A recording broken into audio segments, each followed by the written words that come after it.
Yekulullahu Teala fi daha doğrusu 1, 2, 3, 4 paragraf okumuştuk. Ve kâle ba'dul ulemâi. Orada kalmıştık. Ve kâle ba'dul ulemâi fi kavlihi Teala ve yes'elûneke anir ruhi kulir ruhu min emri rabbi. İnner ruha el mes'ule anhu fil ayeti huvel Kur'anu. فإن السياق قبله وبعده يتحدث عن القرآن وهو لا شك روح من أمر الله تبارك وتعالى. وقال بعض العلماء, yani bazı alimler demişler ki fi kavlihi Teala, şu ayet-i kerime hakkında demişler. Hangi ayet? Ve yes'elûneke anir ruhi kulir ruhu min emri rabbi. Sana ruhu soruyorlar. Ya Muhammed, sana ruhu soruyorlar. De ki ruh Rabbimin işidir. Rabbimin emrindendir. Yani o Rabbimin işi. Yani buradaki ruh hakkında ne demişler? Demişler ki inner ruhal mes'ule anhu fil ayeti huvel Kur'anu. Kur'an'da hakkında sorulan ruh Kur'an'dır. Yani yeselûneke anil ruhi, yani yeselûneke anil Kur'an. Halbuki biz malumunuz ruh kelimesi değişik anlamlara geliyor Kur'an'da. Cebrail anlamına geliyor. Yani tenazzelul melaiketu ve ruhu biizni rabbihi min kulli emrin Kadir suresinde. Ondan sonra nezele bihir ruhul emin, Cebrail anlamında kullanılmış Kur'an'da. Ondan sonra bizim bildiğimiz nefs, yani can anlamında, yani insanı hayatlar diri tutan yönümüz, unsurumuz, ona da ruh deniyor. Bir de ruh Kur'an anlamında kullanılmış. Efendim ruh, kuvvet, güç anlamına da geliyor Kur'an'da. Efendim işte biz genelde bu ayete nasıl mana veriyor? Sana ruhu soruyorlar. Yani bizim bildiğimiz can anlamında, insanı diri tutan unsur anlamında kullanıldığını belirtiyorlar müfessirler genelde, ama buradaki ruh kelimesinin Kur'an anlamında olduğunu söyleyen alimler de var. Ne demişler? İnne ruhel mes'ule anhu fil ayeti. Ayette hakkında sorulan ruh kelimesi vel Kur'an, Kur'an'dır demişler. Nereden çıkarıyorlar bunu? Fe inne siyaka qablehu ve ba'dehu yetehaddesu anil Kur'an. Çünkü efendim bu ifadeden önceki ve sonraki akış, yani siyakı ve sibakı, bu ayetin öncesi ve sonrası neyden bahsediyor? Kur'an'dan bahsediyor. Dolayısıyla buradaki ruhtan maksat Kur'an'da olabilir demişler. Ve huve Kur'an la şekke ruhun min emrillahi tebareke ve teala. Kur'an, yani ve huve'deki hu Kur'an'a gidiyor. Hiç kuşkusuz Rabbimin yani Allah'ın emrinden, yani işinden, buyruğundan bir ruhtur. Yani buyruğunun tecellisi olan bir ruhtur Kur'an. Emrillahi tebareke ve teala, yani Celle Celaluhu anlamında Kur'an ruhtur. Zaten başka ayetlerde daha sarih bir şekilde, böyle ihtimalsiz bir şekilde ruh kelimesinin Kur'an hakkında kullanıldığını görüyoruz. Evet. Ve rubbema yedullu lizalike kavluhu Teala fi evaili suretin Nehl. Ve rubbema efendim muhtemelen, ve rubbema muhtemelen, yani bazı durumlarda yedullu lizalike, buna delalet ediyor. Kavluhu Teala fi evaili suretin Nehl. Nehl suresinin baş taraflarında ki şu ayet-i kerime de muhtemelen buna delalet ediyor. Yunezzilul melaikete bir ruhi min emrihi ala men yeşâ'u min ibadihi en enziru ennehu la ilahe illa ana fettekûn. Yunezzilul melaikete. Allah melekleri indirir. Ne ile indirir? Neyin eşliğinde indirir? Bir ruhi. Ruh eşliğinde. Yani ruhla beraber. Ruh, burada ruhtan maksat vahiydir. İlahi vahiy. İlahi vahiy ile birlikte melekleri indirir Allah. Min emrihi. Yani kendi emrinden, buyruğundan bir vahiy ile melekleri Allah indirir. Kime? Ala men yeşâ'u min ibadihi. Kullarından dilediği kimselere, yani peygamberlerine, seçtiği elçilerine indirir. Ne diye? En enziru, ikaz edin, uyarın insanları, ennehu la ilahe illa ana fettekûn. Efendim benden başka ilah yoktur. Bana karşı gelmekten sakının diye efendim kullarından dilediği kimseler üzerine efendim kendi emrinden, buyruğundan bir ruhla melekleri Allah indirir. Yani Allah seçtiği peygamberlerden herhangi birine, hani peygamberlerine indirir ruh, işte melekleri ruh yani vahiy ile beraber vahiy eşliğinde ne diye en enziru ennehu la ilahe illa ene fettekun insanları ne diye ikaz etsinler, ne diye uyarsınlar, benden başka ilah yok ve bana karşı gelmekten sakının diye. Efendim buradaki en arkadaşlar ennehu yani ennehu'dan muhaffeftır yani ala men yaşu min ibadihi ennehu enziru bir dakika özür dilerim ey manasında ben düzeltiyorum arkadaşlar yanlış verdim ey enziru oradaki ene tefsiriyedir ey manasında yani efendim benden başka ilah yok bana karşı gelmekten sakının diye efendim ruh eşliğinde yani vahiy eşliğinde melekleri indirir. Nahl suresi 2. ayet. Yani burada muhtemelen yine ihtimalli bir şekilde ruh kelimesi işte vahyi ifade ediyor, Kur'an'ı ifade ediyor. Kema yuakkiduhu kavluhu Teala fi avahiri surati Şura yine bu gerçeği yani Kur'an-ı Kerim'in ruh olduğu yani ruh tabi ne anlama gelir? Güç, kuvvet manası var. Bir de efendim hayat. Yani mesela Kur'an hakikaten hayatımızın hayatıdır. Ruhumuzun ruhudur. Yani eğer Kur'an efendim toplumdan çıksa, aileden çıksa değil mi? O aile yani Kur'an'ın mesajı, Kur'an'ın kazandırdığı o bilinç aile bireylerinin arasına çıksa aile yuvası yani ayakta durmaz. Herkes efendim bencilleşir, bir tarafa doğru çeker, dağılır Allah muhafaza etsin. Toplumlar çıksa toplum da efendim ruhunu kaybetmiş bir cesede döner. Kısa zamanda kokuşur, kötülüklerle kokuşur ve dağılır gider. Toplum da ayakta doğru dürüst kalamaz. Kur'an'ın işte prensipleri, esasları kema yuakkiduhu kavluhu Teala yani Kur'an hem kuvvettir hem de gerçekten ruhtur. Yani bizim bildiğimiz ruh gibi manevi bir ruhtur toplum için. Kema yuakkiduhu kavluhu Teala yine aynı şekilde bu gerçeği Kur'an'ın ruh olduğunu vurguluyor, pekiştiriyor. Fi avahiri surati Şura. Şura suresinin baş tarafındaki şu ifadeler ve kezalike evhayna ileyke ruhan min emrina kendi emrimizden, buyruğumuzdan efendim bir ruhu sana vahyettik. Bir ruh sana vahyettik. Ya Muhammed efendim ma kunte tedri mel kitabu velel imanu velakin cealnahu nuran nehdi bihi men neşâ'u min ibadina bu işte bir ruhu sana indirdik Kur'an'ı ma kunte tedri mel kitabu daha önce sen kitap nedir bilmezdin velel imanu iman nedir bilmezdin kitap nedir iman nedir bilmezdin sen velakin cealnahu nuran fakat biz o Kur'an'ı nur kıldık.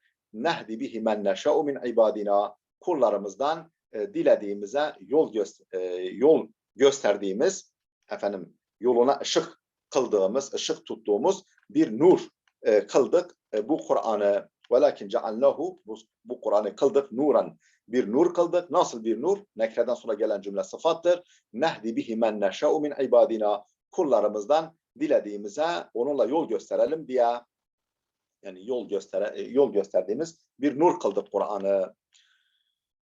Tabii Allah'ın dilemesi sebepsiz, gerekçesiz değildir. Yani kul efendim tercihini yapar. Yani Allah'ın yani iman yönünde, efendim istikametinde tercihinde bulunur, kesbde bulunur. Allah da o hidayeti ona nasip eder. Yani şunu gibi değerli kardeşlerim, yani bu kafanıza takılmasın. Allah işte keyfi olarak kullarından dilediğine imanı nasip eder, dilediğine nasip etmez.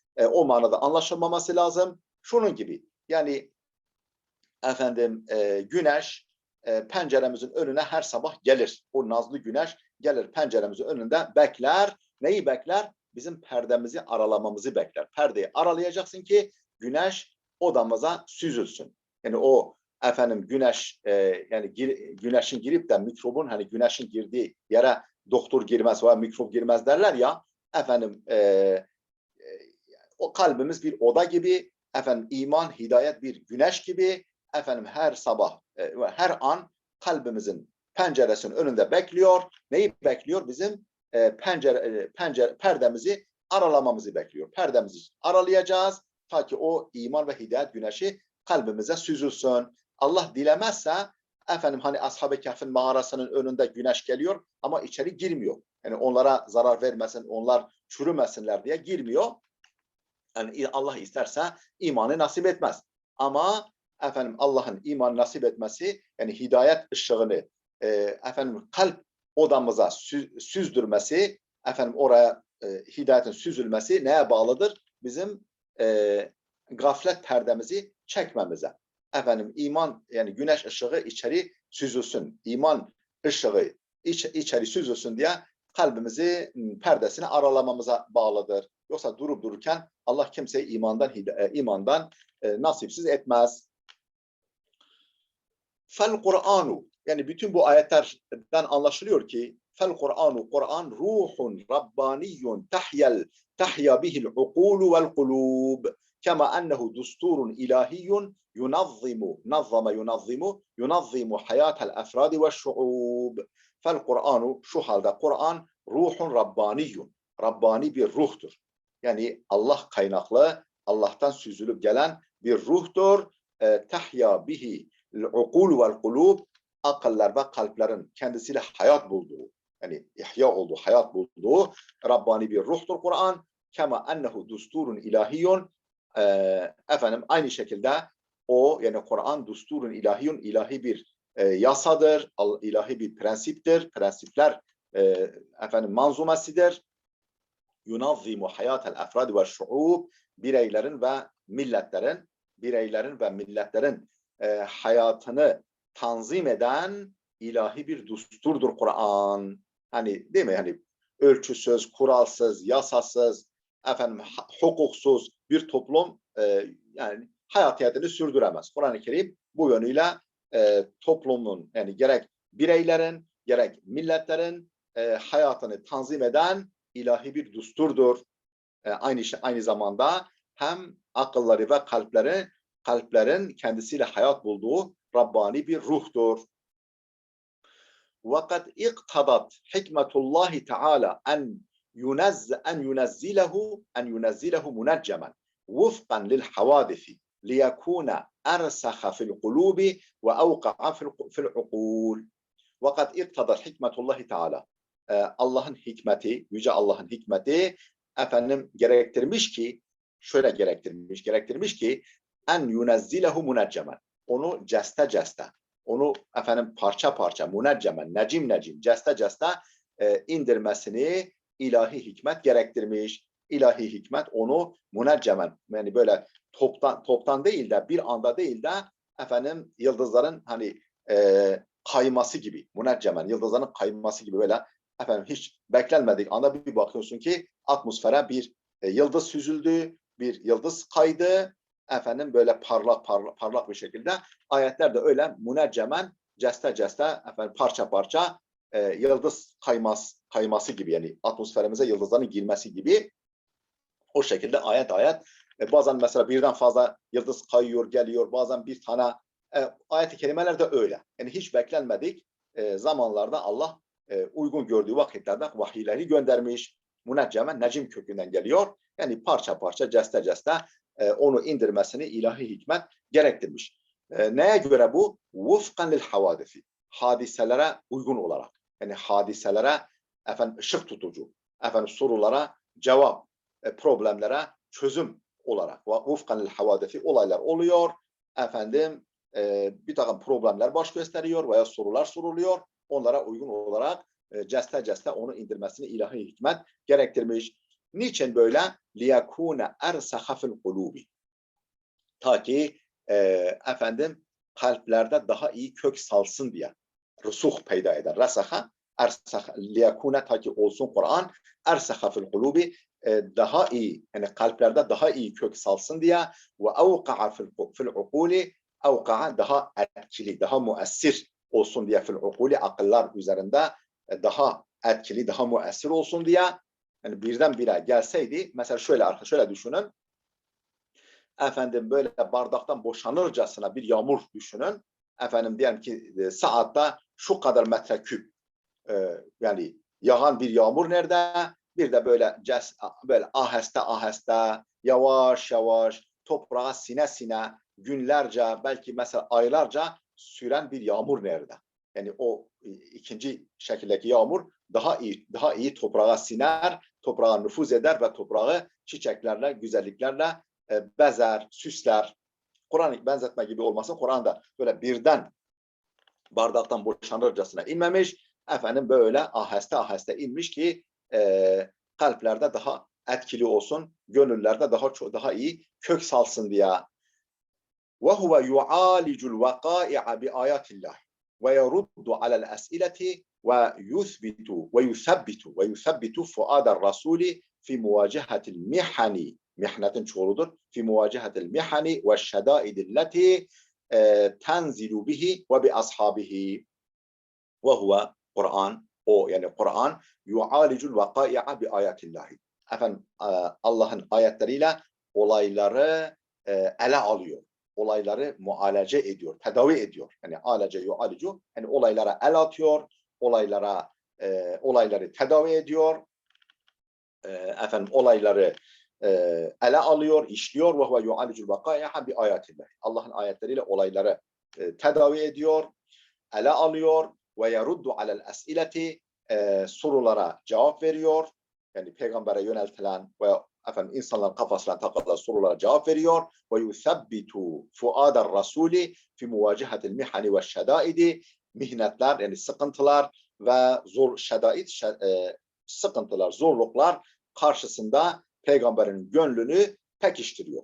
Peygamberin gönlünü pekiştiriyor. Elleti, o mihnetler, o sıkıntılar ve zorluklar ki tenzilu bihi, yani bir Resul, peygamberin başına gelen, peygamberin karşı karşıya kaldığı ve bir ashabihi, peygamberin ve sahabilerin başına gelen mihnetler, sıkıntılar ve zorluklar karşısında peygamberin gönlünü, kalbini tespit ediyor. Bu nasıl oluyor değerli kardeşlerim? Şöyle, mesela diyelim ki birisi mesela memurunu veya bir baba bir evladını uzak bir diyara bir iş için gönderiyor. Yani ki dünyanın öte ucuna bir iş için, önemli bir iş için gönderiyor. Şimdi diyelim ki gönderdi, gerekli sermayeyi cebine koydu, gönderdi. Ne halin varsa gör. O işi hallet gel demesi nerede? Bir de devamlı onunla mesela, çünkü zorlu bir işe giriyor, zorlu bir işe başlıyor. Orada büyük bir iş başaracak. Yani yerine getirmesi lazım. Onunla her zaman iletişim halinde. Yani kendisini böyle bunalımda hissettiği anda, çok çetin zorluklar karşı karşıya kaldığı anda hemen bir telefon, hemen işte arkandayım, aman dikkat et, şunu yap, bunu yap diye devamlı olarak onun sıcak nefesini yanında hissetmesi, onun desteğini bir kuvve maneviye, bir moral gücü olarak yanında hissetmesi nerede?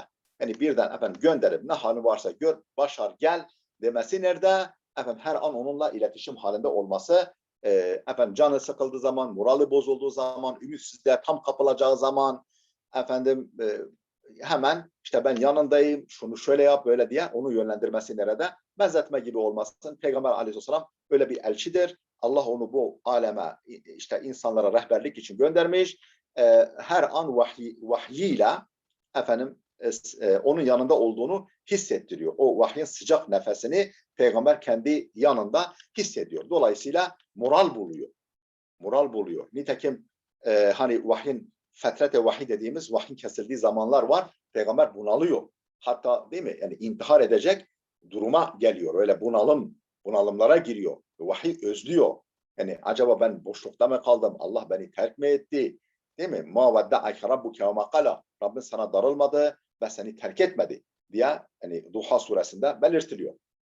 Yani her an acaba ne oldu? Niye beni bıraktı? Ben ne yapacağım bu diyare gurbette, değil mi? Tek başıma, bütün insanlar bir vadide, ben bir vadide ne yapacağım diye yani peygamberin gönlünü pekiştirmek için sıkıntılar, mihnetler karşısında gerek onun gerek sahabilerinin gönlünü pekiştirmek için Kur'an-ı Kerim müneccemen iniyor.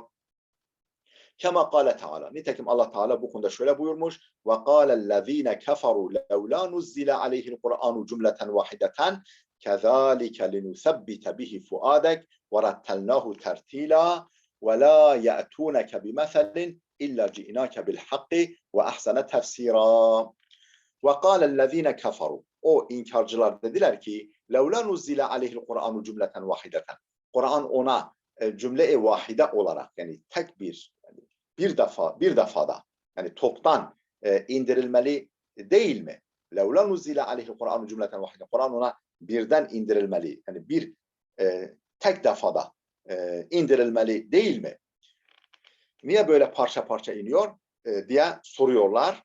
Kezalike, biz bunu böyle yapıyoruz. Yani ceste efendim parça parça muneccemen indiriyoruz ki linusabbite bihi fuadek, senin kalbini pekiştirelim, takviye edelim, moralla destekleyelim diye verettelnahu tertila, ve onu sana aheste aheste okuyalım diye verettelnahu tertil, böyle ağır ağır efendim sindire sindire, sindirte sindirte okuyalım diye böyle.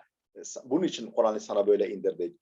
وَلَا يَأْتُونَكَ بِمَثَلٍ. Onlar sana bir misal, yani tabii seni efendim mağlup etmek için, seni ne diyelim mat etmek için, mağlup etmek için sana bir misal getirmezler ki illa ci'nake bil hak. Biz sana hakikati getirmeyelim. Yani onlar sana bir misal getirirlerse biz de o misali, yani o batıla alet edilen, efendim seni mağlup etmek için ileri süren o meseleyi mesel karşısında onu çürütücü hakkı getirmeyelim. Ona sana bir misal getirirlerse biz de sana mutlaka hakikati getiririz ve ahsene tefsira, ve çok daha güzel bir yorum, bir izah getiririz. Ne demek bu? Mesela bir örnek verebilir miyiz arkadaşlar? Şöyle bir örnek verelim. As bin Vail var. Yani Sanadide Kureyş'ten. Kureyş'in efendim büyük kafirlerinden As bin Vail var. Efendim malumunuz Peygamberimizin huzuruna bir gün geliyor. Elinde böyle çürümüş bir kemik. Çürümüş böyle, yani böyle efendim dokunduğu zaman unu ufak olacak bir kemik getiriyor. Hakikaten avucun içinde onu ufaltıyor ve böyle rüzgara veriyor, yele veriyor. Böyle tabii savruluyor. Diyor ki men yuhil izama ve hiye ramim. Yani böyle çürümüş haldeyken bu kemiği kim diriltecek? Yani ya Muhammed, sen efendim iddia ediyormuşsun ki öldükten sonra diriliş var, mahşer var, hesap var. İddia ediyormuşsun. Men yuhil izama ve hiye ramim. Bak, bu bir misaldir. Adam misal getiriyor. Çürük kemiği bir misal olarak getiriyor peygamberi mağlup etmek için. Ondan sonra ne buyuruyor? Bakınız. İlla ci'nake bil hak. Bak şimdi hak gelecek. Yani o misali getirdiği misali çürütecek, bertaraf edecek, etkisiz hale getirecek. Hak nedir? Kul yuhyihellezî ne diyor? Kul yuhyihellezî halakaha enşe'aha evvele marra. Yani onu ilk defa inşa eden, böyle zerre zerre, hücre hücre efendim dizen, üst üste o hücreleri koyup o kemiği inşa eden, değil mi? Efendim eklemleriyle, ondan sonra kıkırdaklarıyla vesaire insan vücuduna uygun bir şekilde, yani bulunduğu yere tam uygun bir biçimde onu ilk defa inşa eden kim ise onu o ihya edecek. Kul yuhyihellezî enşâha evvele marra. Yani ilk defa onu inşa eden kim ise onu o ihya edecek. Ve huve bi kulli halqin alim. O her türlü yaratmayı çok çok iyi bilendir. Bakınız işte burada illa ci'nake bil hak. Bu iş hak boyutu. Öbürü o getirdiği, yani kemiği ufatması da ve la ye'tuneke bi mesel. O da işin mesel boyutu. Bakın o hak geldi, batıl zail oldu gitti, çürüdü gitti. Ve ahsene tefsira, ve çok güzel bir yorum, çok güzel bir izah getirdi. Fel Kur'an, El Furkan efendim 32-33. ayet-i kerimeler bunu böyle söylüyor. Efendim bu ne? Kur'an-ı Kerim muneccemen, Allah tarafından muneccemen indirilmiş. İşte hikmetine de temas ettik kısaca. Ve hikmetun uhra, efendim başka bir hikmet. Yani Kur'an-ı Kerim'in muneccemen indirilmesinin, ilahi hikmetin böyle olmasını gerektirmesinin bir başka hikmeti ve hiye en yakra'ahu Rasulul Kerimu alel mu'minine bihi ala mehlin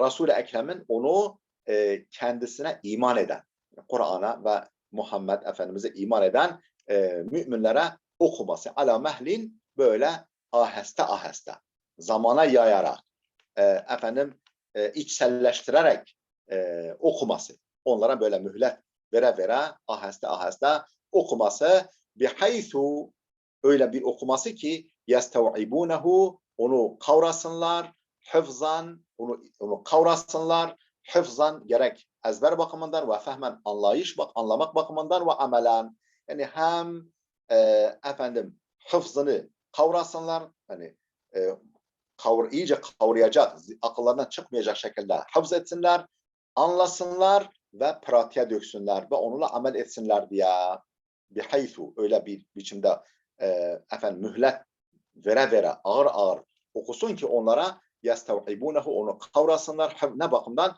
Hıfz ezberlemek bakımından ve fehmen anlama bakımından ve amelen amel etmek bakımından kema kâle azze ve celle işte şu ayet-i kerime bunu ifade ediyor. Ve Kur'anen faraknahu litakra'ahu alen nasi ala muksin ve nezzelnahu tenzila. Efendim ve Kur'anen efendim bir Kur'an'ı ve Kur'anen faraknahu yani farakna ve Kur'anen faraknahu burada ne sanatı var arkadaşlar? Burada iştigal sanatı var veyahut da el-hasfu ala şaritatı tefsir gramerde yani ve Kur'anen yani farakna Kur'anen faraknahu'dur. Ve Kur'anen faraknahu. Yani Zeyden darabtuhu gibi gramerde buna iştigal bahsi deniyor. Ve el-hasfu ala şaritatı tefsir. Onu aklınıza olsun, onu araştırır, bakarsınız. Yani farakna Kur'anen faraknahu. Tamam yoksa bu Kur'an'ı faraknahu'nun mef'ulü yapamayız çünkü meşguldür. Faraknahu ona gider zamirle kontenjanı doludur. Faraknahu. Uhu Kur'an'a gidiyor. Yani biz bir Kur'an'ı efendim parçalara ayırdık.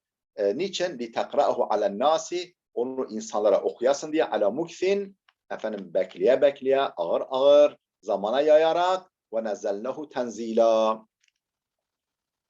Hocam kesin bir vurgu mu yapıyor? Tam bir daha mesajı görsem keşke.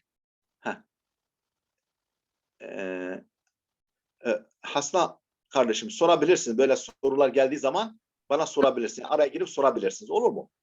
Tamam ben hocam kesin bir vurgu yapıyor böyle geldiğinde demiş. Sibel Bingöl kardeş. Tamam. Şimdi kesin ve Kur'anen faraknahu. Tabii burada bir vurgu var. Mesela faraknal Kur'ana litakra. Mesela şöyle denseydi o vurgu olmazdı değil mi? Faraknal Kur'ana litakra'ahu alen nasi. Bak böyle biraz yavan kalıyordu. Ve Kur'anen faraknahu ve yani farakna Kur'anen efendim biz Kur'an'ı parçalara ayırdık, parça yaptık, ceste yaptık. Peki niçin? Faraknahu litakra'ahu alen nasi. Bakın yani yeniden alıyor. Onu parça okudu, ayırdık. Yani önce bir mübhem söylüyor, mucmel söylüyor, sonra onu detaylandırıyor.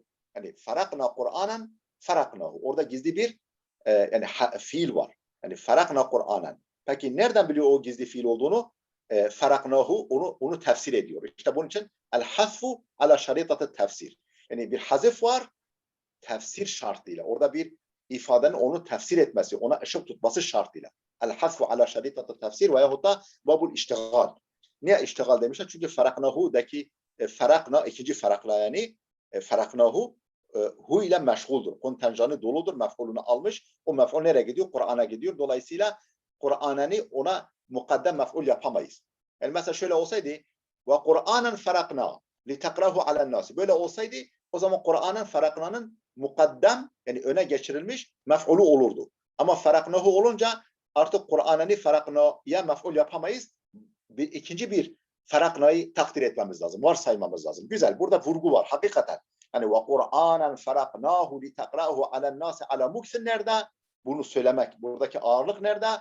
Efendim faraknal Kur'ana litakrahu alen nasi ala muksin ve nezelnehu tenzila. Bak daha hafif kalıyor. Yani o ağırlık hissedilmiyor. Ve Kur'anen faraknahu litakrahu alen nasi ala muksin ve nezelnehu tenzila. Daha böyle gök gürlemesi gibi daha böyle ağır bir yani ilahi azameti yansıtacak bir şekilde geliyor. Kur'an-ı Kerim'in azametini daha iyi ifade ediyor bence. Daha iyi yansıtıyor. Allah razı olsun. İşte böyle güzel katkılar yapın arkadaşlar. Ve Kur'anen faraknahu litakra'ahu alen nasi ala muksin ve nezzelnahu tenzila. Biliyorsun tenzil yani parça indirmek. İnzal toptan indirme daha çok. Ve nezzelnahu tenzila ve onu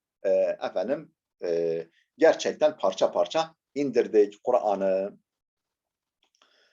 وَلَكِنَّ الْقُرْآنَ عِنْدَ اللّٰهِ تَعَالَى كِتَابٌ مَعْلُومٌ اَوَّلُهُ وَآخِرُهُ. Peki Kur'an-ı Kerim'in hani hadiselere çözüm, sorulara cevap, hadiselere, olaylara ışık tutmak için böyle ceste ceste indirmesi yani olayların akışına mı bağlı? Yani olaylar cereyan ediyor. Ondan sonra tesadüfi olarak olaylar cereyan ediyor. Ondan sonra o cereyan eden olaylara beklenmedik vahiyler geliyor. Böyle mi? Yani yani Kur'an-ı Kerim'in başı sonu ilmi ilahide veya levh-i mahfuzda veya dünya semada değil mi? Beytül İzze'de başı sonu malum değil mi? Elbette ki malumdur. Velakinnel Kur'ane indallahi Teala fakat Kur'an-ı Kerim Allah katında kitabun ma'lumun evveluhu ve ahiruhu. Allah katında başı sonu malum bir kitaptır. Yani şöyle düşünün.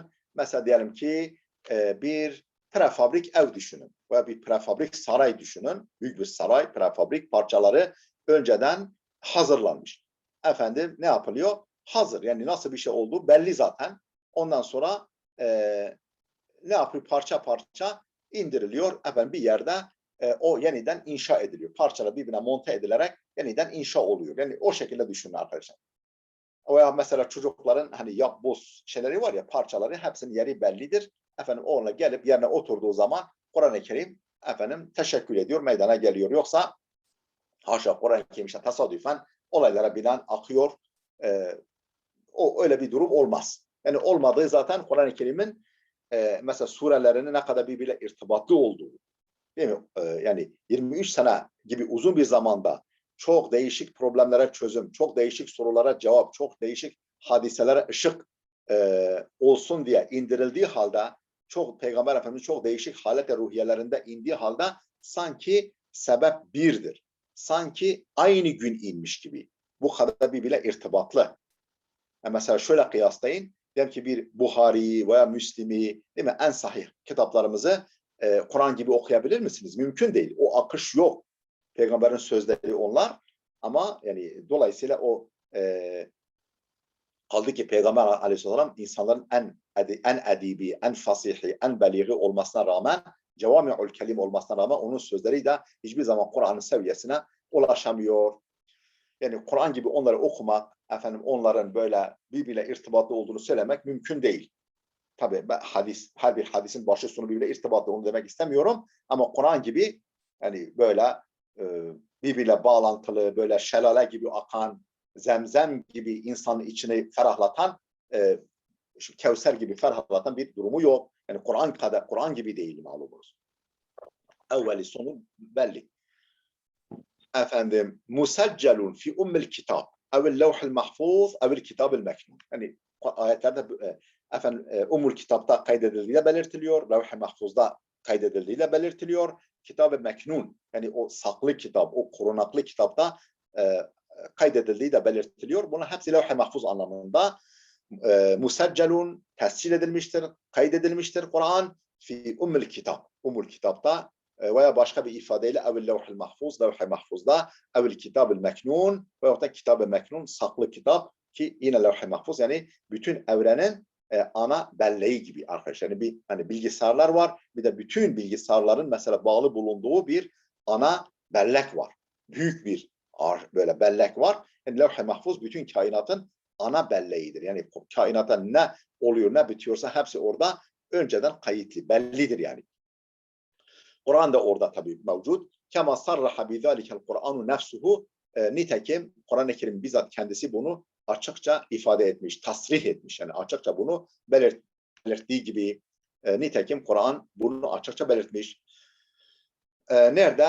Estaizu billah. Hamim vel kitabil mubin. İnna cealnahu Kur'anen Arabiyyen leallekum ta'qilun ve innehu fi ummil kitab ledeyna lealiyyun hakim. Hamim vel kitabil mubin. Kitab-ı mubine andolsun ki inna cealnahu Kur'anen Arabiyyen, biz onu Arapça bir Kur'an kıldık. Arabi bir Kur'an kıldık. Niçin? Leallekum ta'qilun, akledesiniz diye. Değil mi? Çünkü muhataplar Arap. efendim insanlar onu iyice akletsinler, efendim kavrasınlar, anlasınlar diye onu Arabi bir kitap kıldık. Ve innehu fi ummul kitap, ve o ummul kitaptadır, levh-i mahfuzdadır. Ledeyna, katımızda, nezdimizde ummul kitaptadır. La aliyyun hakim, çok yüce ve çok hikmetli bir biçimde.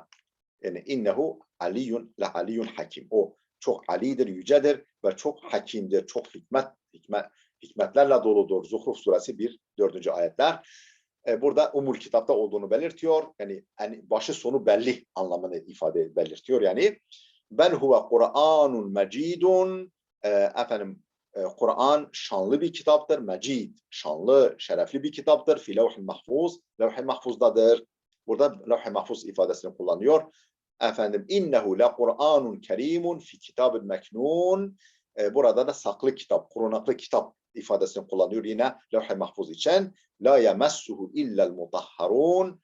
Efendim onu tertemiz olanlardan başkası dokunamaz. Tenzilun min rabbil alemin. Bütün alemlerin Rabbinden indirilmiş olarak, indirilmedir. Yani indirilme bir kitaptır, indirilmiş bir kitaptır. Yecibu en yanzura. Dur bakalım. Soru sorabilirsiniz. Kardeşimiz soru sormuş. Hasna kardeşim sorun, buyurun. Ne sormuş? Hocam, Kur'an Arap toplumun düşünmesi için Arapça olarak indirilmiş olduğunu söylüyor ama Kur'an bütün insanlığa gönderilmiş diyoruz. Burada bir çelişki var mıdır? Tabii yani şöyle arkadaşlar, yani iki seçenek var değil mi? İki seçenek. Başka seçenek yok. Yani Hz. Muhammed Aleyhisselam, yani Kur'an muhatabı Arap değil mi? Hz. Muhammed Arap. Yani böyle bir şey olacak. Yani yahut da efendim Hz. Muhammed Arap, bütün dilleri bilecek. Yani bir insan düşünün değil mi? Efendim kıyamete kadar ne kadar yani Müslüman olacak, yani Allah'ın hidayetine ulaşabileceği kim varsa yeryüzünde, ne kadar dilleri konuşan insan varsa hepsinin dilinden birer Kur'an inecek. Ve bir insan bir anda bütün dilleri bilmesi lazım. Değil mi? Ya mesela her topluma ayrı ayrı, değil mi? Ahir zaman peygamberi diyoruz. Bak bir tane peygamber, ondan sonra ona o Arap, ona Arabi olarak bir Kur'an indiriliyor. Yani evrensel, yani içerik olarak evrensel, bütün insanların efendim anlayabileceği, kavrayabileceği argümanlarla, delillerle donatılmış olarak indiriliyor. Yani mevcut seçenek var. Yani Peygamber Aleyhisselam Arap'tır. Ahir zaman peygamberi, Kur'an-ı Kerim bu zengin içeriğiyle, yani bütün insanlara, bütün zamanlara, bütün milletlere hitap edecek bir içerikle Hz. Muhammed'e indirilecek ve efendim o bir rol model, bir prototip, bir rol model, bir efendim sağlam maya olacak şekilde onun sahabileri, değil mi? O ilk muhataplar şekillendirilecek, değil mi? İşlenecek, yoğrulacak. Yani sağlam bir maya olabilecek. Bütün kazan sütleri diğer toplumları mayalayacak bir biçimde. Onlara örnek, rehber olacak bir biçimde. Onlar şekillendirilecek. Yani mevcut durum ihtimali, bir de diğer bir ihtimal. Nedir o? Hz. Muhammed'in tek bir insan bütün dilleri bilmesi. Türkçe bilecek, İngilizce bilecek, Farsça bilecek, bütün dünya dillerini bilecek ve Kur'an-ı Kerim bütün yani versiyonlarıyla, yani binlerce versiyonla böyle bir insana indirilecek. Yani bu makul bir durum bu. Bu yani bu ikinci seçenek makul bir durum değil arkadaşlar. Yani nedir mevcut durum? Yani malumunuz arkadaşlar, hani insanlığın yani ne de hani müzik dili evrenseldir diyoruz ya. Efendim iyilik dili de öyle. Değil mi? İnsanlık, insanilik dili de öyle. Mesela sahabe-i kiram efendim bu Güney Asya şeylerine, adalarına giriyorlar. Efendim Endonezya, Malezya, şuraya buraya ticaret için gidiyorlar ve oranın dillerini bilmedikleri halde o ticari dürüstlükleriyle, değil mi? Davranışlarıyla, o merhamet diliyle oralara, onlarla diyalog kuruyorlar. Efendim onlara İslam'ı götürüyorlar ve oraları arz ettiğim gibi bir avuç maya, bir kazan sütü mayalıyor.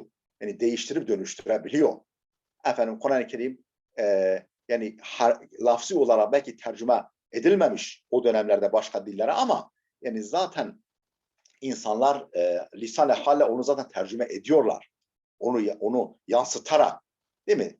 Tercüme ediyorlar. Yani mevcut durum yani dünya imtihanına daha uygundur. Diğer türlü dünyada imtihan bozulurdu. Yani düşünün, bir insan çıkıyor, efendim bir anda bütün dilleri konuşuyor. Ve Türk gelse Türkçe konuşuyor. Arap gelse Arap, Fars gelse Fars. Bir de Arapların bir sürü kabile dilleri var. Hepsiyle konuşuyor. Yani denmez mi? Bu nasıl bir insan? Yani imtihan sırrı bozulurdu arkadaşlar. Yani mevcut durum, yani hani İmam Gazali'nin güzel bir sözü var. Ne diyor? Leyse fil imkan ahsanu ebda'u mimma kan. Ahsanu değil de ebda'u mimma kan. Yani imkan dairesi dahilinde mevcut olandan daha güzeli yok. Yani en güzel seçenek şu dünya imtihanının sırrının bozulmaması, değil mi? İnsanın yani aklının önüne kapı aralanması, fakat ihtiyarlarının yani tercih güçlerinin ellerine alınmaması için en doğru seçenek bu. Mevcut durum. Değil mi? Yani ve hemen kimse demiyor ki işte Kur'an-ı Kerim Arapçadır. Efendim biz Türk'üz, bu Kur'an bize bir şey söylemiyor demiyor. Değil mi? Yani efendim Türkler, efendim zamanında Araplar ta gitmişler Endülüs'e, Türkler gitmişler Viyana kapılarına kadar, Müslümanlar ta efendim Mavara o nehirin öte, efendim Kırgızistan, Özbekistan bilmem o taraflarına gitmişler. Yani oraları mayalamışlar. Yani bir sorun olmamış değerli kardeşlerim. Onun için bu bir çelişki yok burada. Yani dediğimiz gibi efendim sahabe-i kiram sağlam bir maya olarak oluşturulmuş. Onlar bir rol model, bir prototip olarak şekillendirilmiş, terbiye edilmiş, yetiştirilmiş ve onlar gittikleri yeri efendim çöllerde çıkan su sızıntıları misali. Yani uçsuz bucaksız, kupkuru bir çölde bir su sızıntısı çıksa orası zamanla vahaya dönüşür. Önce etrafını yeşertir, sonra orası bir gülistan olur derken bir vaha olur ve bütün Sade-i Şiraz'ın ifadesiyle bütün hacı kafilelerinden karıncalara varıncaya kadar herkes o suya rağbet gösterir, o suyun başına varır. Yani sahabe-i kiram ve işte İslam uleması, mürşitler, mutasavvıflar gittikleri yerleri öyle çölde çıkan bir su sızıntısı gibi yaşartmışlar. Yani en doğru seçenek bu değerli kardeşlerim. Allah'ın hikmetine en uygun seçenek budur. Bilmiyorum oldu mu? Yoksa tam ikna edici olmadıysa söyleyin bana arkadaşlar. Yok hocam, anladım. Teşekkür ederim. Sağ olun. Estağfurullah, estağfurullah. Önemli bir mevzu ama. Allah razı olsun. Güzel sordunuz. Bu benim anlattıklarım da arkadaşlar, Zemahşeri var ya meşhur. Bu konuya tabii belki ben hepsini ifade edemedim ama aynen bu soruya cevap vermeye çalışıyor. Yani bu manaya yakın, benim arz ettiğim manaya yakın izah ediyor. Ve innehu ne dedik? Bel huve Kur'anul mecid fi levhil mahfuz. Yecibu en yunzara ilel Kur'ani bi vasfihi kelamallah. Kelamallahi Teala. El muabberi bir dakika. El muabbiri amma yuhibbuhu ve yardahu min halqi. Tekrar alıyorum. Yecibu en yunzara ilel Kur'ani. Kur'an-ı Kerim'e nazar edilmesi zorunludur. Kur'an-ı Kerim'e nazar edilmesi gerekir. Kur'an-ı Kerim'e bakılması gerekir. Hangi niteliğiyle? Bivasfihi kelamallahi Teala. Allah'ın kelamı olma vasfıyla. Allah'ın kelamı oluşu vasfıyla Kur'an-ı Kerim'e bakmak gerekir. Hani var ya günümüzde efendim Kur'an-ı Kerim Allah'ın kelamı değil, Muhammed'in sözü yok, Cebrail'in sözü. Efendim hani bir zaman Allah selamet versin Süleyman Ateş'te. Ya işte Kur'an-ı Kerim yani Arapça olarak Allah'ın değil, Cebrail'in sözü. Efendim Allah Arapça mı konuşurdu falan diyordu. O zaman şunu sormak lazım. O zaman peki Cebrail Arapça mı konuşurdu? Cebrail'in dili mi Arapça? Neyse o gene her Cebrail diyordu. Şimdi birileri çıktı yok Muhammed'in sözü. Yani Hazreti Muhammed onu Arapça ifade ediyor. Diyenler oldu. Yani bunu gayrimüslimler söylese yani insan hadi bir derece bu gayrimüslim. Bunu hani var ya efendim öküzün altında buzağı aramak onlara yakışır. Ama ben Müslümanım diyen bir insanın bunu söylemesi yani akıl kârı değil bence. Yecibu en yunzara ilel Kur'ani bi vasfihi kelamallah. Efendim kelamullah vasfıyla yani kelamullah niteliğiyle Kur'an'a bakmak gerekir. Allah'ın kelamı diye Kur'an'a bakmak gerekir. El muabbiri amma yuhibbuhu ve yardahu min halqihi. Mahlukatına halk mahluk manasında burada mahlukatından sevdiği ve razı olduğu hususları ifade edici olarak yani şunları yaparlarsa ben severim, ben razıyım. Bunu ifade edici olarak. Bivasfi kelamallah el-muabbiri. İfade edici kelamullah. Allah'ın kelamı ne? El-muabbiri amma yuhibbuhu ve yardahu min halqihi. Mahlukatından hangi hususları sevdiği ve hangi davranışlarına razı olduğunu ifade edici kelamullah vasfıyla Kur'an-ı Kerim'e bakmak gerekir. Kema kâle Teala, nitekim Allah Teala şöyle buyuruyor. Değerli kardeşlerim, gerçekten Kur'an-ı Kerim'in yol göstermesi, bir ağırlık taşıması neye bağlıdır? Onun Allah kelamı oluşu vasfıyla ona bakılmasına bağlıdır. Kur'an-ı Kerim beşer sözüdür. Muhammed söylemiş haşa ve o manayı Allah o manalara Allah peygamber elbise giydirmiş. Yani Arabi elbiseler, kisveler giydirmiş, sunmuş falan dediğin anda Kur'an-ı Kerim'de bütün hidayet nurları bir anda söner. Bir anda arş-ı alaya asılı iken çengeller, manevi çengellerle, manevi kulplarla oraya bağlıyken birdenbire o kulplar kopar, Kur'an-ı Kerim yere düşer. Yere düşer. Ondan sonra varsa öyle bir vinç, öyle bir güç, öyle bir kuvvet onu yeniden arş-ı alaya bağlayacak. Varın siz düşünün. Mümkün değil. Artık o yere düştüğü anda bir daha onu kaldırmak mümkün değil. Onun için onun yeri neresiyse orada kalmalı. Orası ona yakışır. Değil mi? Yani Bediüzzaman anlatıyor. Bu şeytanla münazara diye bir bahis var arkadaşlar. Sizin de hatırınızda olsun. Okumanızı tavsiye ederim. Diyor ki bir zaman diyor bir Ramazan günü ihlaslı hafızları dinlemek için Beyazıt Camisi'ne gittim diyor. O güzel hafızlar Kur'an-ı Kerim'i okurken böyle mest olmuş dinliyorum. Birden baktım ki şahsını görmedim ama bir böyle yani sinsi bir şahıs belirdi. Tabii zihninde belirdi diyor. Ondan sonra dedi ki ya sen şu Kur'an'ı çok büyük görüyorsun. Çok yüce bir şey görüyorsun. Hele onu beşer kelamı farz et, öyle bak. Beşer kelamı farz et, öyle bak diye bana böyle telkinde bulundu. Ondan sonra ben bir anda yani onun şeyine kapıldım. Acaba diyor böyle bir baksam, bu şekilde baksam. Baktım ki bir anlık o şekildeki bakış nasıl ki Beyazıt Camisi'nin elektrik şartelini indirdiğin anda bütün cami karanlığa gömülüyorsa baktım ki dünyam karanlığa gömüldü. Yani bütün Kur'an'a yönelik o yüce bakış, o böyle yani saygı dolu bakış baktım birden. O zaman anladım ki o şeytanmış ve beni kandırmaya çalıştı.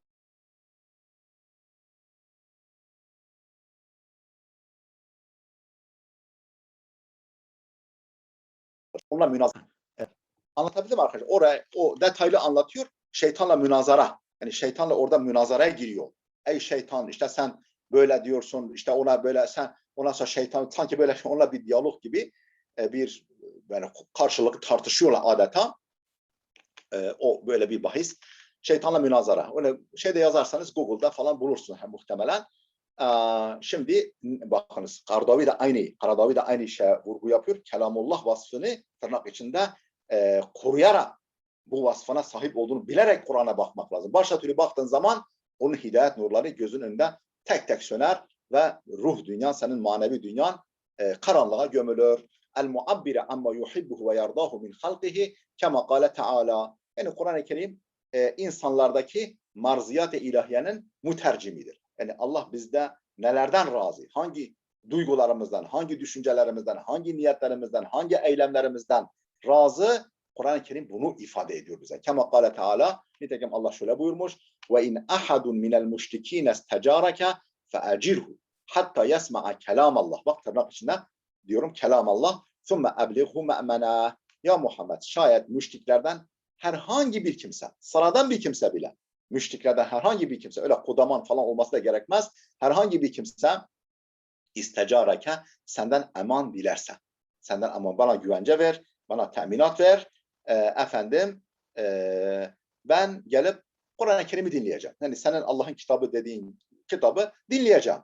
Böyle bana güvence ver, fe'ecirhu, sen ona güvence ver, ona teminat ver, hatta yasma'a kelamallah. Ta ki gelsin Allah'ın kelamını dinlesin. Allah'ın kelamını dinleyinceye kadar ona güvence ver. Peki dinledi, haşa beğenmedim dedi. Sen Allah'ın kelamı diyorsun ama ben beğenmedim dedi. Hemen kellesini mi vur? Hayır. ثُمَّ أَبْلِغْهُ مَأْمَنًا. Sonra kendini nerede güvende hissediyorsa oraya kadar götür bırak. Bak İslam'daki hoşgörüye bakın. Yani müşrik ki hangi müşrikler? Mekke müşrikleri. Müslümanlara kan kusturan, Müslümanların emdikleri sütü burunlarından getiren değil mi? Mallarına, mülklerine el koyan, canlarına kasteden, yerlerine, yurtlarından eden müşriklerden bile herhangi birisi senden ya bana izin verin ben gelip dinleyeceğim. Ona göre kararımı vereceğim derse efendim sonra gel dedi ki ben beğenmedim arkadaş. Ha beğenmedin mi? Ha zaten seni efendim gökte ararken yerde bulduk. Avucumuzun içine düştün. Al sana. Efendim katledelim. Öyle olmaz. Fe'ecirhu ona güvence ver. Hatta yasma'a kelamallah. Thumma ablighu me'mena. Sonra kendini nerede emniyette hissediyorsa beni falan yere bırakın. Kılıma dokunmayın dediği zaman oraya kadar götürün bırakın. Hadi yolun açık olsun. Deyin gitsin. Burada niye bu ayeti getirdi? Hatta yasma'a kelamallah. Bak kelam-ı Resul demiyor. Allah'ın kelamı diyor değil mi? Peki. Leysa li Cibril'e eminil vahyi minel Kur'an'ı illa nakluhu. İlla nakluhu min ummil kitab. Evil levhel mahfuz ila kalbi Muhammedin. Leysa li Cibril'e eminil vahyi. Vahyin emini. Vahyin emini.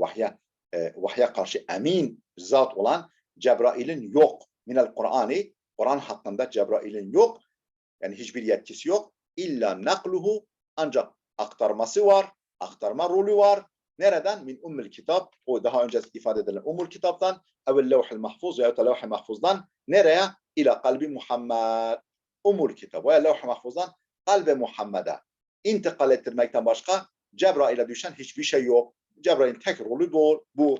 Kema kâle Teala ve innehu letenzilu rabbil alemin. Nezele bihir ruhul emin. Ala kalbike litekune minel munzirin. Bilisanen arabiyyin mubin. Ne kadar tatlı gerçekten. Ve innehu Kur'an letenzilu rabbil alemin. Alemler Rabbinin indirmesidir. Onun indirme, Allah'ın indirme. Rabbul alemin. Alemlerin Rabbi. Nezele bihir ruhul emin. Efendim onu ruhul emin indirmiş, ruhul emin getirmiş. Ala kalbike senin kalbine.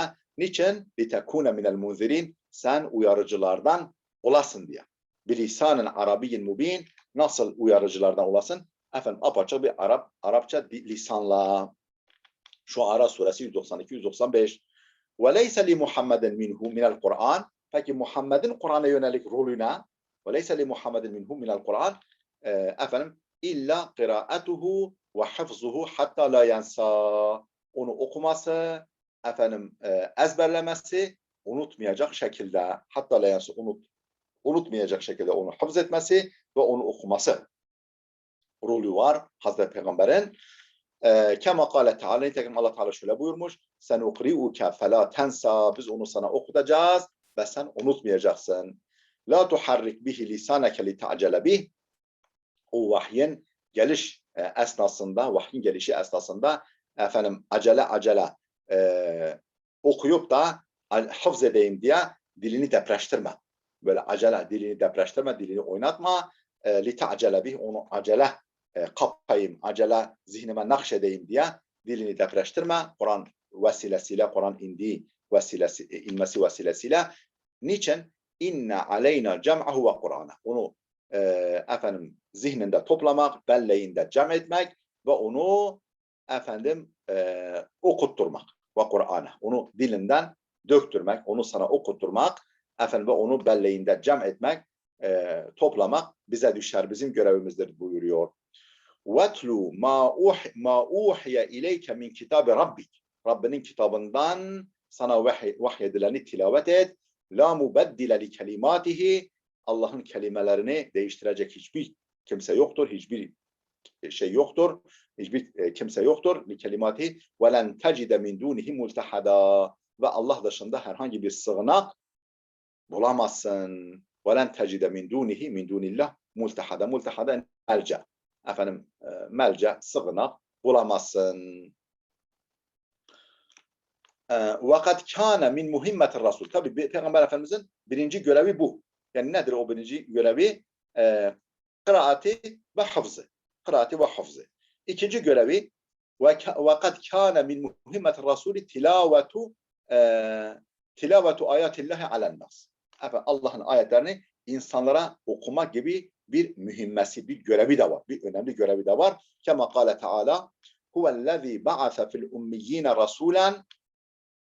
Allah öyle bir zattır ki ümmiler arasında, yani ümmi Araplar, değil mi? Büyük %98'i 99'u okuma yazma bilmeyen Araplar arasından bir elçi göndermiş. Minhum, kendilerinden, yani bizzat kendilerinden bir elçi göndermiş. Nasıl bir elçi? Yatlu aleyhim ayatihi, onlara Allah'ın ayetlerini okuyacak ve yuzekkihim, onları geliştirecek, terbiye edecek, arındıracak, kötülüklerden arındıracak, geliştirecek, büyütecek, manen ve yuallimuhumul kitabe vel hikmete, onlara kitabı ve hikmeti öğretecek, Allah'ın ayetlerini onlara tilavet edecek, kendilerinden bir elçi göndermiştir.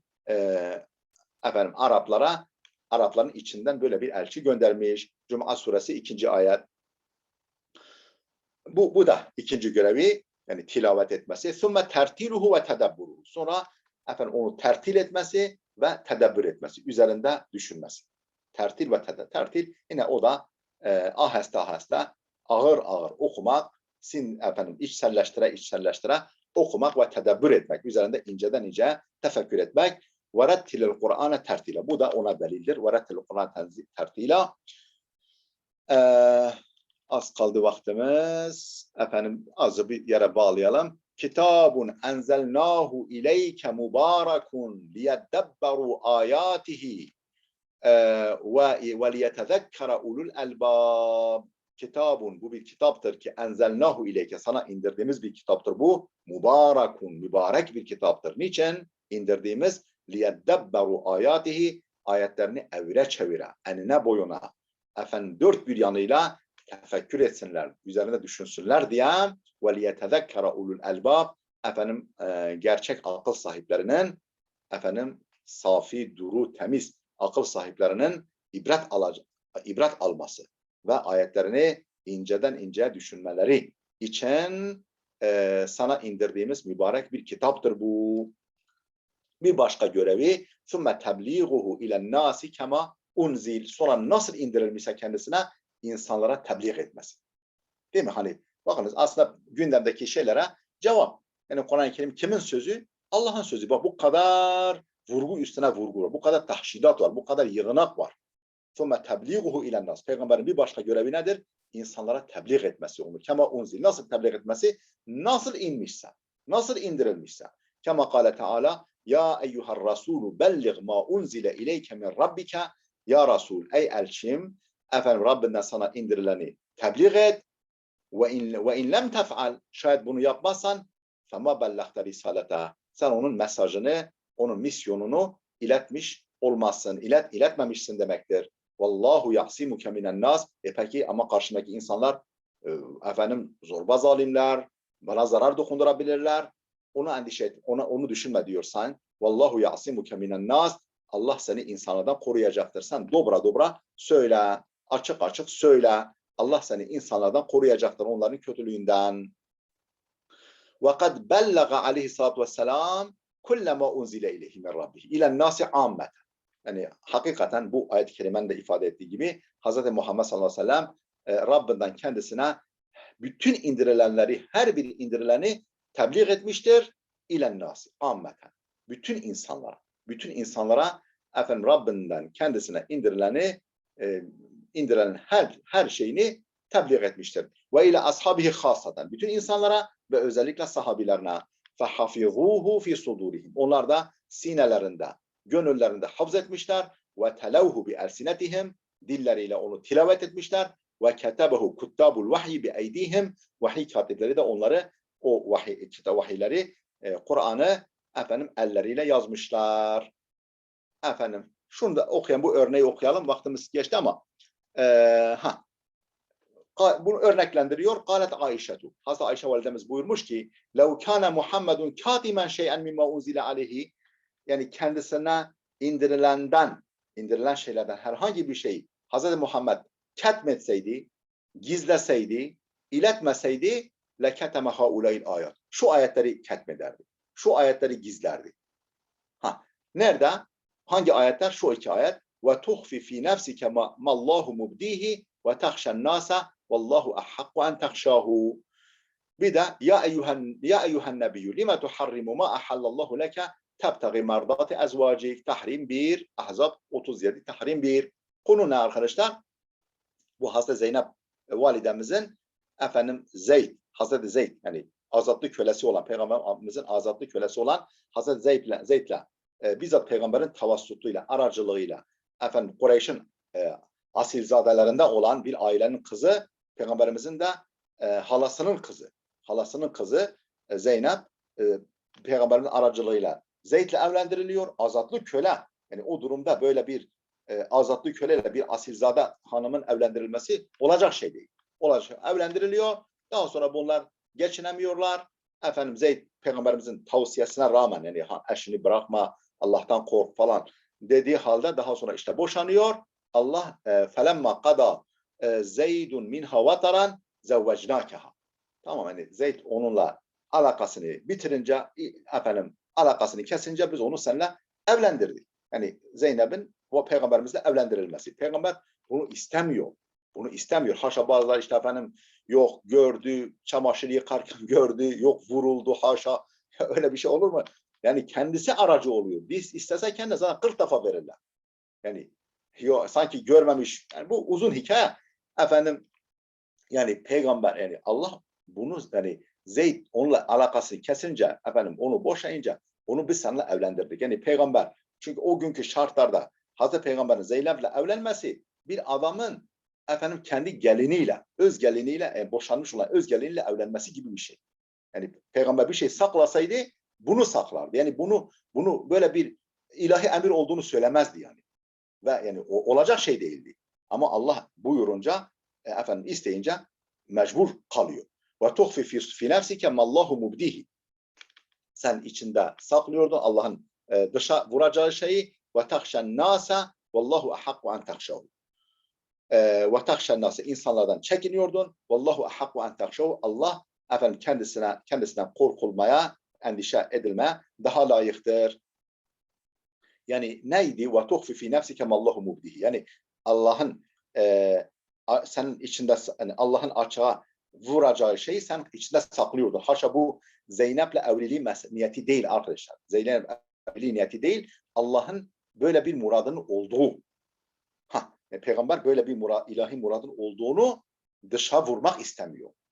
Dışa vurmak istemiyor ama Allah bunu mutlaka dışa vuracak. Yoksa haşa sen Zeynep'e gönül kaptırmıştın. Bunu Zeyd boşasa da evlensen manasında değil. Yani yanlış anlaşılmasın öyle bir durum yok kesinlikle. Sen yani Allah kendisinden korkulmaya daha layıktır. Allah'ın emri neyse onu harfiyen uygulaman gerekir. Diyeceksin ki ya bunu mesela böyle bir şeyi niye kendi şahsı üzerinde yapıyor? Başka birisi yaptırsaydı yani Zeynep olmazsa başka birisi olurdu. Böyle bir şey yani arkadaşlar öyle bir kemikleşmiş durum ki yani azatlı köle işte evlatlık ve azatlık kölesiyle evlenmiş olan birisinin boşandıktan sonra evlenmesi öyle kemikleşmiş bir durum ki bir yasak ki Araplarda yani ancak peygamberin şahsına uygulanırsa bu şey yapılabilir yani bu kötü adet kaldırılabilir. Başka türlü olamazdı. Bu kul bulurlardı. Bu Ömer böyle yaptı, Ebu Bekir şöyle yaptı derlerdi. Haşa yani tam ilga edilmesi mümkün olmazdı. Öyle kemikleşmiş bir adet olmuştu yani. Ya eyyuhen nebiyyü lima tuharrimu ma ahallallahu lek. Ya Nebi neden Allah'ın sana halal kıldığını sen haram ediyorsun, kendine yasak ediyorsun? Tebtagi merdata ezvacik. Eşlerinin hoşnutluğunu, gönlünü alasın diye onların hoşnutluğunu gözeterek. Yani bu ne arkadaşlar? Sebebin nüzulüne bakarsınız. Yani düşünün Peygamber Aleyhisselam yani bu ve benzeri hitap ayetleri var. Yani peygambere sitem eden ayetler var. Yani peygamber haşa yazdığı bir kitaba kendi hatasını kıyamete kadar insanların ağzına sakız yapar mı? Değil mi? Sen niye böyle yaptın? Niye o münafıklara niye izin verdin? Neden yüzünü ekşittin başka tarafa? Abese ve tevella. Neden hanımlarının rızası için kendisi Allah'ın sana helal kıldığını haram kılıyorsun? Falan böyle peygambere sitem ediyor ayetler, hitap ediyor. Değil mi? Serzenişte bulunuyor. Ve bu Kur'an-ı Kerim'e geçiyor. Kıyamete kadar insanlar bunu okuyorlar. Efendim peygamberin hatası, değil mi? Oradaki efendim içtihat hatası kıyamete kadar insanların ağzına sakız yapılıyor. Niye kendi yazdığı kitaba böyle ben sütten ak çıkmış ak kaşığım. Mesela biz kendimiz hakkında bir kitap yazsak hiçbir zaman hatalarımızı söylemeyiz.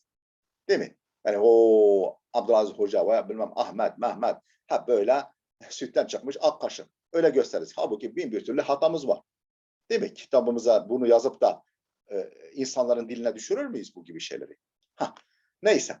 Tamam. Biraz uzattık. Kusura bakmayın arkadaşlar. Çünkü eksik kalırdı. Efendim burada dursun. Sorusu olan varsa buyursun. Yoksa efendim inisiyatif Hasna kardeşimizde.